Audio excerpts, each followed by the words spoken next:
નમસ્કાર મિત્રો, વોટ ગુજરાતી સમાચાર ટીવી યુટ્યુબ ચેનલમાં આપનું હાર્દિક સ્વાગત છે। મિત્રો, દેશ અને દુનિયાભરના તમામ તાજા સમાચાર સૌથી પહેલા જોવા માટે અત્યારે જ સબસ્ક્રાઇબ કરી લેજો। મિત્રો, અત્યારે હાલના સૌથી મોટા સમાચાર સામે આવી રહ્યા છે। જી હા, આપણે જણાવી દઈએ કે અત્યારમાં ખૂબ જ મોટા સમાચાર સામે આવી રહ્યા છે। તો મિત્રો, વાત કરીએ તો અંબાલા નવરાત્રી બગાડતી આગાહી, આ 4 દિવસ કરી ભયંકર આગાહી। મિત્રો, વાત કરીએ તો સંપૂર્ણ માહિતી વિડીયો મળતી રહેશે। વિડીયો ગમે તો વિડીયોને એક લાઈક, ચેનલ સબસ્ક્રાઇબ કરવાનું ભૂલતા નહીં। અત્યારે હાલ મળતી માહિતી મુજબ આપણે જણાવી દઈએ કે રાજ્યમાં વરસાદને લઈ હવામાનના નિષ્ણાત અંબાલાલ પટેલે આગાહી કરી છે કે નવરાત્રી દરમિયાન રાજ્યમાં વરસાદની શક્યતા છે। મિત્રો, જેમાં દક્ષિણ ગુજરાત, સૌરાષ્ટ્ર, મધ્ય ગુજરાત અને ઉત્તર ગુજરાતમાં વરસાદની શક્યતા છે, તેમજ ચક્રવાતને કારણે સૌરાષ્ટ્ર સહિત ભાગોમાં વરસાદની અસર થઈ શકે છે। વધુ માહિતી મુજબ આપણે પણ જણાવી કે રાજ્યમાં વરસાદને લઈ હવામાનના નિષ્ણાત અંબાલાલ પટેલે આગાહી કરી છે। મિત્રો, વાત કરીએ તો નવરાત્રી દરમિયાન દક્ષિણ ગુજરાત અને સૌરાષ્ટ્રમાં છૂટાછવાયા વરસાદની શક્યતા છે।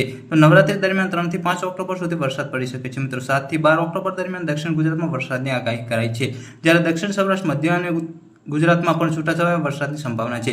જ્યારે વધુ માહિતી મુજબ આપણે પણ જણાવી કે હવામાનના નિષ્ણાત અંબાલાલ પટેલે આગાહી કરતા જણાવ્યું છે કે 5 ઓક્ટોબર સુધી રાજ્યમાં છૂટાછવાયા વરસાદની શક્યતાઓ રહેશે। સાથે આ નવરાત્રી દરમિયાન સામાન્ય વરસાદ જોવા મળી શકે છે। મિત્રો, સૌરાષ્ટ્રના અનેક ભાગોમાં છૂટાછવાયા વરસાદની પણ થઈ શકે છે, જેમાં જૂનાગઢ, અમરેલી, ભાવનગર કેટલાક ભાગોમાં વરસાદ પડી શકે છે।